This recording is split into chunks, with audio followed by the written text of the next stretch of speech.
मध्य प्रदेश के जबलपुर में एक दुखद हादसा हुआ है। बरगी डैम में पर्यटकों से भरा क्रूज डूब गया। इसमें 30 पर्यटक सवार थे। ऐसा बताया जा रहा है कि जब क्रूज नर्मदा नदी के बैक वाटर में था तभी तेज हवाएं चलने लगी और क्रूज डूब गया। 4 शव इस हादसे के बाद अब तक मिल चुके हैं। 15 लोगों को बचाया जा चुका है। 11 लोगों की तलाश जारी है। दुखद हादसा है, चेतावनी भी है। सवाल यह भी है क्योंकि विभिन्न हादसों के बाद भी न तो नींद व्यवस्था संभालने वालों की नहीं टूटती है। तो बड़ी खबर यही है कि 15 लोगों को बचा लिया गया है। 4 के शव बरामद हो गए हैं। बाकी की तलाश जारी है। मध्य प्रदेश के जबलपुर से बड़े हादसे की खबर आई है। जबलपुर के प्रसिद्ध बरगी डैम में क्रूज डूब गया है। इस हादसे में 4 लोगों की मौत हो चुकी है। खमरिया टापू के पास ये पर्यटकों से भरा क्रूज बरगी डैम में डूब गया। 30 से अधिक लोग इस पर सवार थे। क्रूज तेज हवाओं के चलते अपना संतुलन खो बैठा और उसके बाद डूब गया है। 30 लोग सवार थे ऐसा बताया जा रहा है। 11 लोग लापता बताए जा रहे हैं। 15 लोगों को बचा लिया गया है। अब देखना ये होगा कि इस हादसे में कितने लोगों को और बचाया जाता है, क्योंकि मध्य प्रदेश के जबलपुर में जब ये हादसा हुआ उससे लेकर अब तक अंधेरा गहराने लगा है और राहत और बचाव का जो काम है वो तेजी से करना बहुत ज़रूरी है, क्योंकि लोगों को बचाना बहुत ज़रूरी है। यहाँ लोगों को बचाने की भरपूर कोशिश की जा रही है। हमारे साथ हमारे संवाददाता रवीश पाल सिंह इस खबर पर और जानकारी के साथ जुड़ गए। रवीश, क्या खबर है और क्या जानकारी है इस हादसे के बारे में?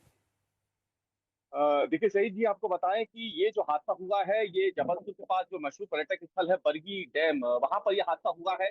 मौसम आज काफी ज्यादा सुहाना हो गया था। शाम के समय मध्य प्रदेश की राजधानी भोपाल समेत कई जगहों पर शाम से जो है बादल आए, तूफानी हवाएं चली। अभी भी भोपाल में जो है काफी गर्मी है। तस्वीरों में अगर आप देख पा रहे होंगे, तूफान आया हुआ है और बिल्कुल यही हालात जो है इस वक्त बरगी डैम में भी बने हुए हैं। जब क्रूज वहां पे गया तो उस वक्त ऊंची ऊंची लहरें नर्मदा नदी में उठ रही थी और इन लहरों का जो बोझ है वो संभाल नहीं सका वो क्रूज, और पूरा का पूरा क्रूज जो है वो नर्मदा नदी में समा गया। हादसे के समय करीब 29 से 30 लोग इस क्रूज बोट पे सवार जी थे।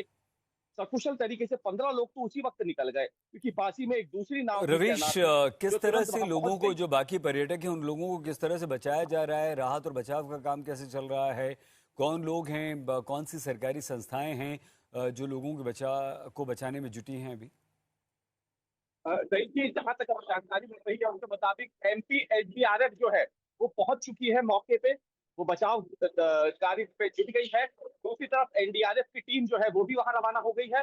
और क्योंकि जबलपुर जो है वो सेना का एक प्रमुख केंद्र भी है, तो सेना की जो बचाव टीमें हैं वो भी जल्द इस घटना स्थल पर पहुंच रही है। लेकिन इस वक्त हालात इसलिए ज्यादा खराब है क्योंकि तूफान आया हुआ है। नर्मदा नदी में ऊंची ऊंची लहरें उठ रही है। अंधेरा घना है और जिस जगह पे यह हादसा हुआ है वहां नर्मदा नदी की गहराई भी काफी ज्यादा है।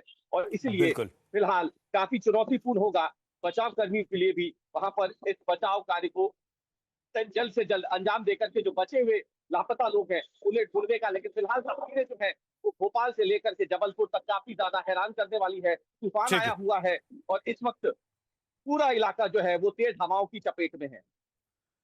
रवीश, आप बने रहिए हमारे साथ और जानकारी हम आपसे लेंगे। लेकिन इस समय हम जो तस्वीरें आपको दिखा रहे हैं ये तस्वीरें खतरनाक हैं। जबलपुर में यह हादसा हुआ है। अचानक आंधी तूफान आया और जिसके चलते नर्मदा नदी में बरगी डैम के पास चलने वाला क्रूज डूब गया है।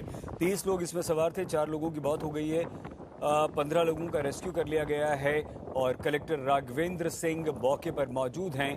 अब यहाँ पर सवाल ये है कि इस तरह के हादसों के बाद भी नींद व्यवस्था संभालने वालों की क्यों नहीं टूटती है, क्योंकि हादसे में भी ये दावा किया गया कि सबने लाइफ जैकेट नहीं पहनी थी और यही सबसे गंभीर बात है।